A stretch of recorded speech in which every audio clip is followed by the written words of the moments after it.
Okay, hi guys. Thanks again for coming and checking out this webinar, Adjust Your Focus Friday, which has everything to do with working with individuals who are blind or have low vision. Thanks to those who filled out that anonymous survey, giving me ideas for things that you want to know, right? One of those topics was blindness and vision loss etiquette. So how do I interact with someone who is blind?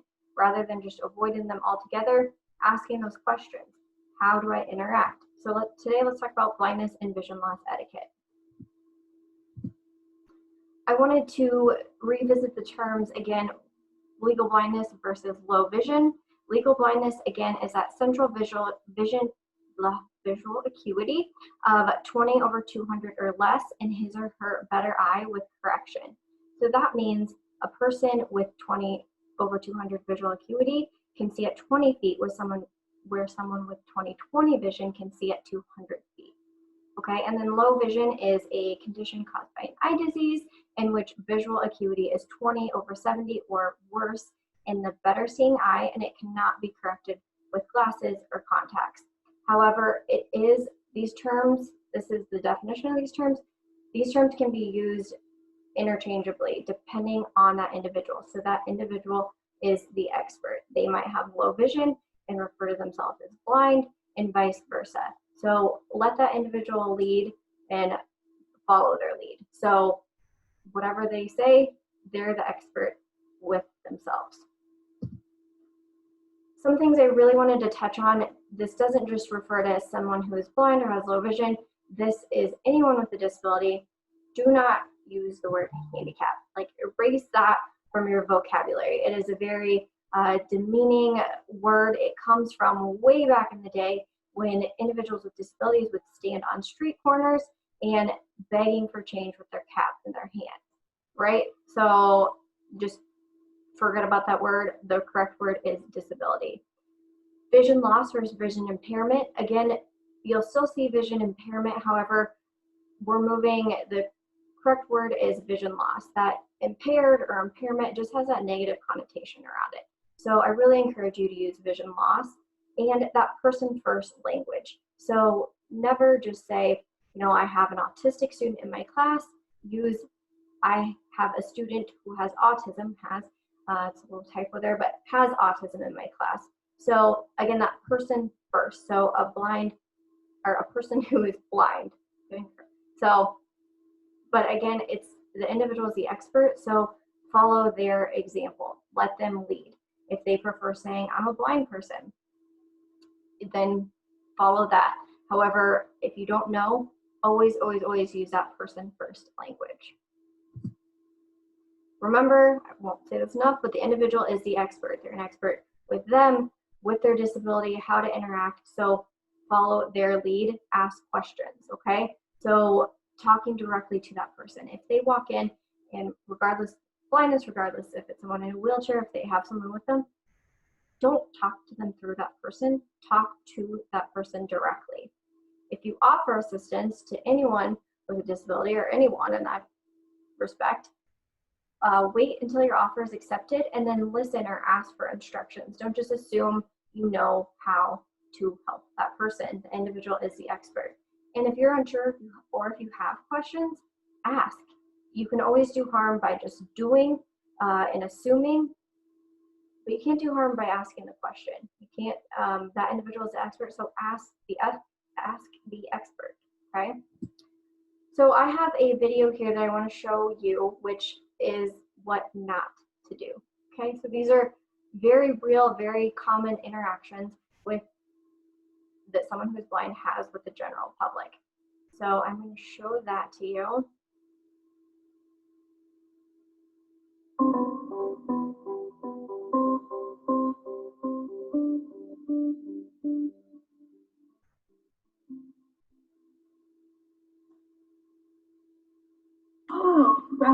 Welcome to our center.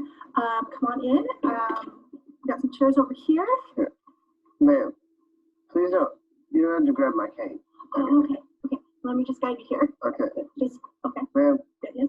you can just walk over here and I can follow you. Oh, okay. So if you just come straight ahead.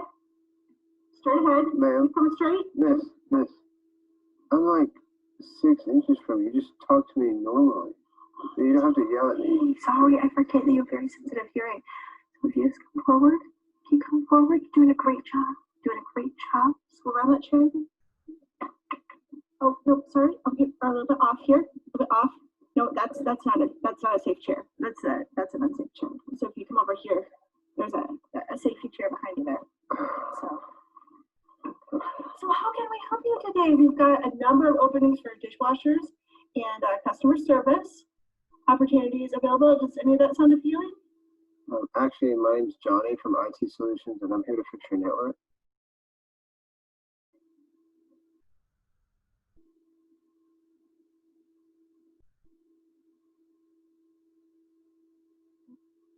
Okay, so that is a great example of, again, what not to do from, and this was the director of the department and computer person, tech specialist in the department acting this out, because these are very real interactions and what not to do, okay? So what do you do? How do you interact with someone who is blind or has low vision?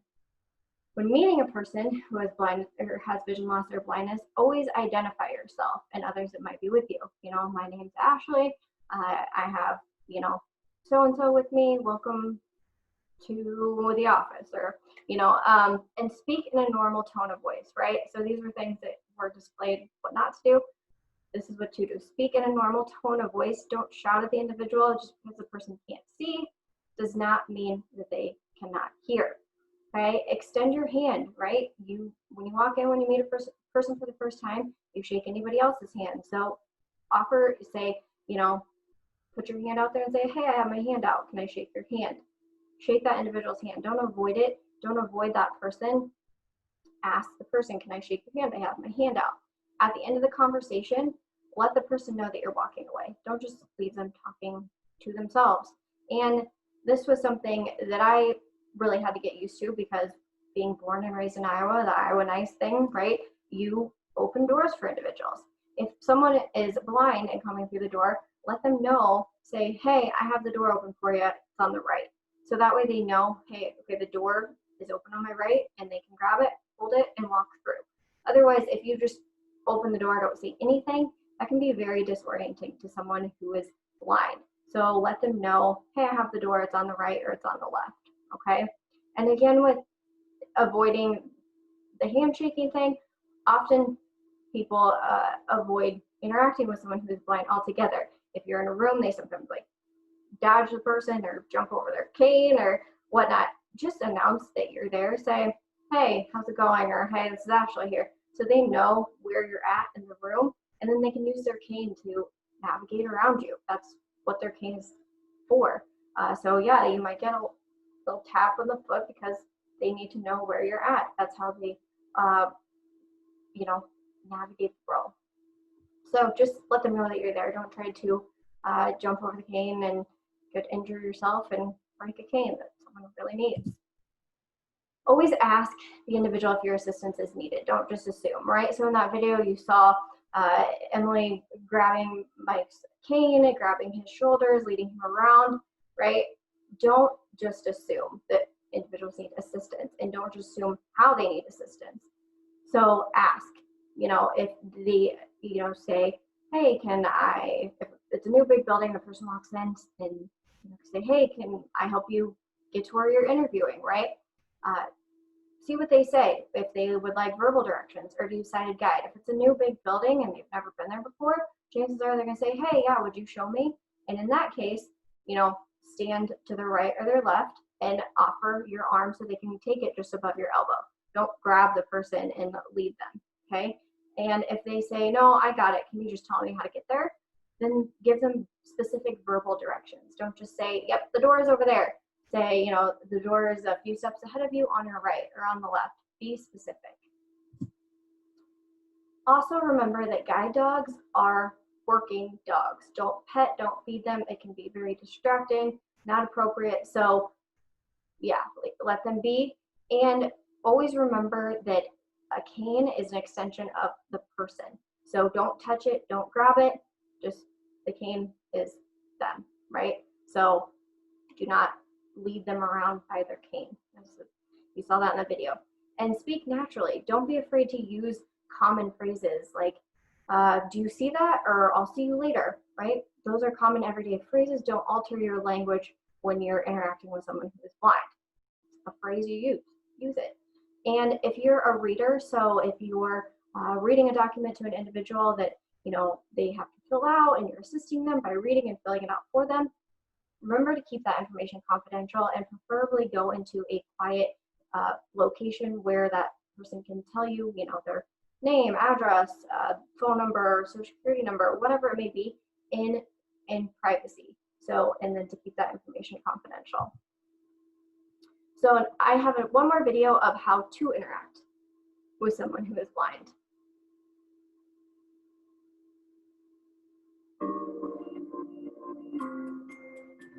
How do I talk to a blind person? The first thing to remember is that this person is, well, a person. They are more than just their blindness. They have dreams, friends, allergies, pets, worries, family, favorite foods, and everything else, just like you. Relax. Be yourself, just like you would with anyone else. If you're meeting the blind person for the first time, introduce yourself by name. If the person doesn't see your extended hand, just say, "May I shake your hand?" Also, don't shout. Speak normally. You'd be surprised how many people think they need to shout or speak slower when talking to a blind person. Blindness affects the eyes, not the ears or the mind. If the person is with others, don't talk to the blind person through their companions. Asking someone else, "Does she want coffee or tea?" is not polite. The blind person is fully capable of holding conversations and making decisions for themselves. If you're in a situation where you think a blind person might need help, ask first. Never simply grab hold of someone to steer them or take things from them to help. This is very disconcerting and often does more harm than good. If giving directions, be clear and specific. Say things like, "The bank is 2 blocks ahead on your left," instead of, "Oh, it's just up there a ways." When talking to a blind person, use normal everyday language. Don't worry about using phrases like, "You see what I mean?" or "Let's look at the big picture," etc. These are part of ordinary English and are not offensive to people who are blind. Finally, if you're walking away, say so. Don't leave the blind person talking to thin air. Above all, treat the person as a person. Use the same skills of conversation and etiquette you would use with everyone else. Realize that blindness is only a small part of who that person is and should not be the center of your focus. Don't let the person's blindness block your ability to see who they really are. Make the few minor changes suggested here to clear the way, to get to know the whole person. You'll both be glad you did. For more information about this topic, visit the... Okay, so again, I thought that was a great example of putting those tips that we went over into action and examples of how to do those various things. So I just wanted to show you that. And again, say it's, an interview or say it's a student, always ask the individual if accommodations are needed. And if they say yes, have various formats, so Braille, audio, large print, electronic, or at least have access, which again, as I mentioned in the previous presentation, Iowa Department for the Blind Library provides all of that documentation to employers, to educational entities for free. So ask the person if they need something, if accommodations are needed, and be able to provide that. And if you have onboarding material, if you have PowerPoints for your class, send that ahead of time, send the documentation ahead of time. That way the person can access it electronically, get access to it. So it's always just good measure to send that ahead of time. If you're going to be, say, presenting, have a PowerPoint, make sure you send that ahead of time so the person can follow along, okay? And I wanted to end with some great resources. IowaCompass.org offers a comprehensive list of resources, and then for accommodations, so say you have someone who's blind and what accommodations are reasonable accommodations. AskJan.org is a fantastic resource for that. Not blindness, any accommodation out there, or any accommodation for any disability out there. And then here are specific disability resources. So, you know, for individuals who are blind, you have Iowa Department for the Blind. Mental health, you have NAMI Iowa. Physical disabilities, you have spinalcord.org, the Iowa chapter. You have Iowa Deaf. Intellectual and developmental disabilities, you have the ARC of Iowa.